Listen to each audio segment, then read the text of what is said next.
Welcome to Mind Shield. We protect the mind and pursue the truth. Let's get started.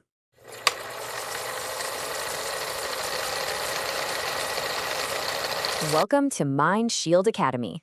Today, we're diving into one of the toughest challenges out there. How do you create medical documentation for experiences that are, well, complex, hard to prove, and let's be honest, way too often just dismissed? First things first, we need a major mindset shift. Your medical record? It's not just a summary of your health. Think of it more like a legal document that just happens to be wearing a lab coat. Every single word in there can become a piece of evidence. And that's the real question, isn't it? How do you get experiences that other people can't see or hear taken seriously enough to be documented correctly? Well, that's exactly what we're going to figure out today. Before we get to the how, we've got to understand the why. Why is this so difficult in the first place? Let's break down what I call the credibility problem. Okay, so here's the biggest hurdle you're going to face: immediate diagnostic bias. As soon as a patient reports hearing voices or feeling persecuted by something they can't see, a clinician's training kicks in. The first box they mentally check is for things like psychosis or schizophrenia. It's almost a reflex, and it's right here that so many cases get derailed before they even get started. This table really lays out the diagnostic challenge pretty clearly. I mean, on the surface, the symptoms might look kind of similar, but when you dig in, the context is often just completely different. For instance, schizophrenia usually shows up in the late teens, early 20s, but many targeted individuals say this stuff started happening suddenly, way later in life, maybe their 30s or 40s after they've already built a career. That's a really unusual pattern. And the interpretation is a huge one too. The voices are often described not as something supernatural, but as something technological, almost like a radio broadcast. And this very confusion, well, it can be used against you to just discredit your claims. It's called medical gaslighting, and it's the process of convincing someone that their very real physical symptoms are just all in their head. By framing legitimate complaints in a psychiatric box, it becomes incredibly easy for them to be dismissed without any real physical investigation. So, knowing that's the problem, how do we fight back? We fight back with data, and that brings us to our first and honestly our most important action step: building your symptom log. The bottom line is, to overcome bias, you have to show up with better data. I want you to step into a new role right now. You're no longer just a patient. You're no longer just a victim. From this point forward, you are a crime scene investigator. And your one and only job is to meticulously collect objective data about every single incident. We are separating observation from interpretation. The goal here is pure, unassailable data. Every single entry in your log needs these 4 pieces to be truly effective. First, the basics: date, time, how long it lasted, and where you were. Be super precise. Second, objective sensations. So, not "I was attacked," but "I felt a burning sensation on my left arm." Third, the environmental context. What was going on around you? Was the Wi-Fi on? Did you just turn on a new device? Was there a specific car parked outside? And fourth, and this one is so critical for clinicians, the functional impact. How did this event stop you from working or sleeping or even driving your car safely? Okay, you've collected the data. Fantastic. Now, how do we turn that data into a powerful communication tool? How do you actually talk to a doctor without getting shut down right away?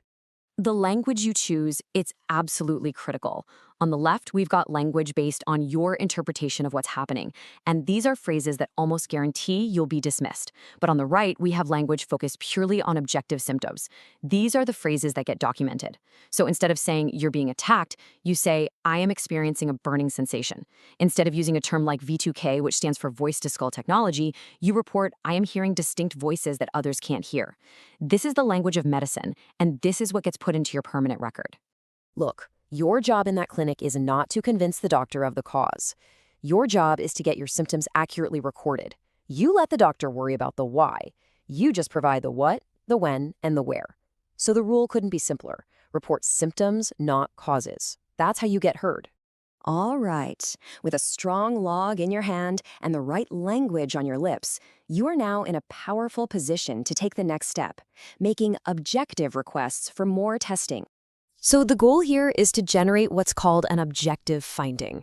This is medical evidence that exists completely outside of your personal report. It's a blood test result. It's an unusual pattern on an EEG. It's a lesion on an MRI. It is something that can be measured and verified by anyone, anytime. So, based on your documented symptoms, you can make these specific, totally reasonable requests. If you have headaches and cognitive fog, asking for referral to a neurologist and requesting an MRI is perfectly appropriate. If you're hearing strange sounds, an audiology exam is the next logical step. Feeling dizzy? Request a vestibular assessment. You see how these requests flow directly and logically from your symptom log? And listen, there are two really positive outcomes here. Best case scenario, you actually discover an underlying treatable medical condition that explains everything. Fantastic. But if the tests come back normal, or even better, if they show anomalies that the doctors can't explain, you've still succeeded. You've gotten official documentation of a physical issue. Either way, it's a win for building your case. The point of testing isn't just diagnosis, it's official documentation of your physical reality. And this brings us to the final section.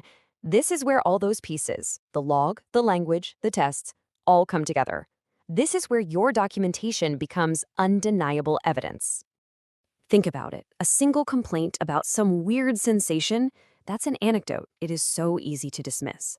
But a 6-month logbook detailing hundreds of time-stamped incidents, cross-referenced with medical reports showing, say, documented sleep disruption or weird EEG readings, that is not an anecdote. That is a dossier.